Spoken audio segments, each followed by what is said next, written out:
If you ever left the dining table thinking, how can such a small person have such big opinions about food? You're not alone. For so many parents, meal times can feel like mini battlefields. But here is the thing, in most cases, it's not about being a bad eater or being a bad cook. It's about a few small clues that many parents simply miss. And once you spot them, you can turn those stressful meal times into much calmer, happier moments. Welcome to Beyond Words with Indu, a space where we talk about parenting, self care, and helping every child thrive, including children with special needs.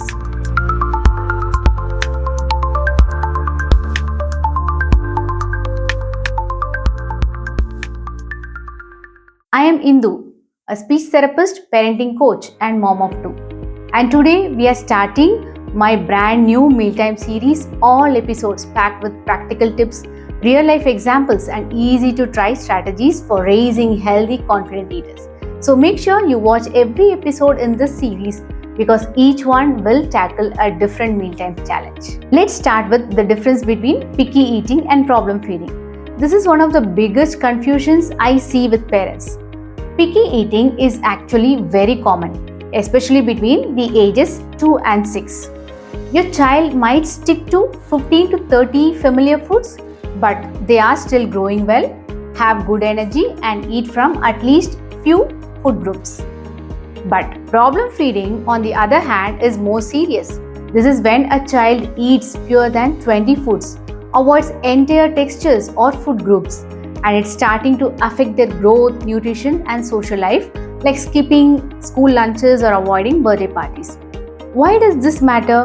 Because a picky eater usually just needs patience and gentle exposure, while a problem feeder often needs structured help from professionals like feeding therapists, occupational therapists, or speech language pathologists. Next, let's talk about the emotional side of food refusal. Many parents think picky eating is only about the taste, but often it's about the feelings. Maybe your child gagged on a texture once and now avoids it completely, or maybe meal times have become tense because you are worried and your child can feel that pressure. Think about it. If every time you sat down to eat, someone stared at you, commented on your chewing, or rushed you, would you enjoy the food? Probably not. Kids need to feel safe and relaxed before they'll try something new.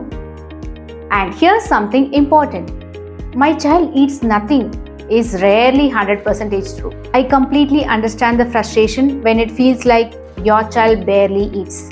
But if you track what they eat over a week, you might be surprised.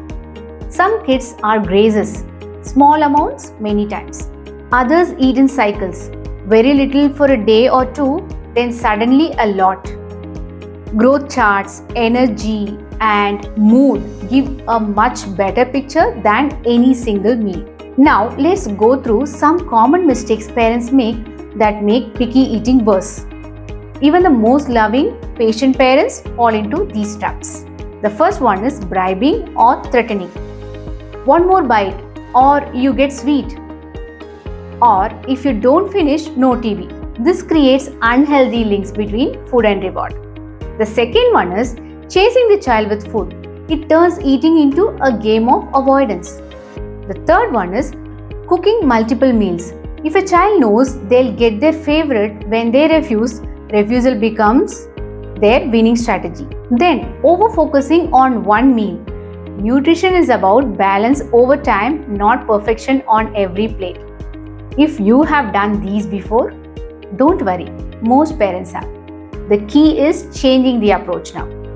We also need to talk about routine, sleep, and appetite cycle. Appetite follows the body clock. If your child snacks all day, they won't be hungry at mealtime. If bedtime is late, their hunger cues shift and mornings become harder. The solution? Predictable meals and snacks with water between meals instead of constant grazing. Help the appetite settle into a healthy rhythm. So, before you panic, try these first steps. Track what your child eats for a whole week. Patterns will appear. Notice their preferred times and textures. Keep the table calm, no distractions, no rushing. Offer small portions of new foods alongside familiar ones. Watch growth and energy.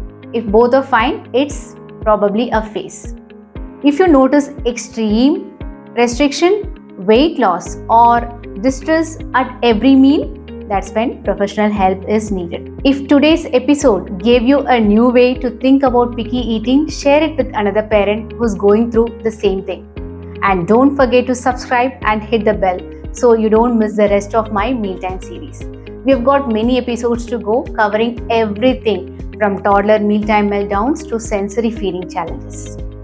In the next episode, we are going to talk about why your child says no to food and how to break that power struggle without yours or theirs. Let's raise a generation of healthy, happy kids inside and out and make mealtimes joyful again. Stay tuned.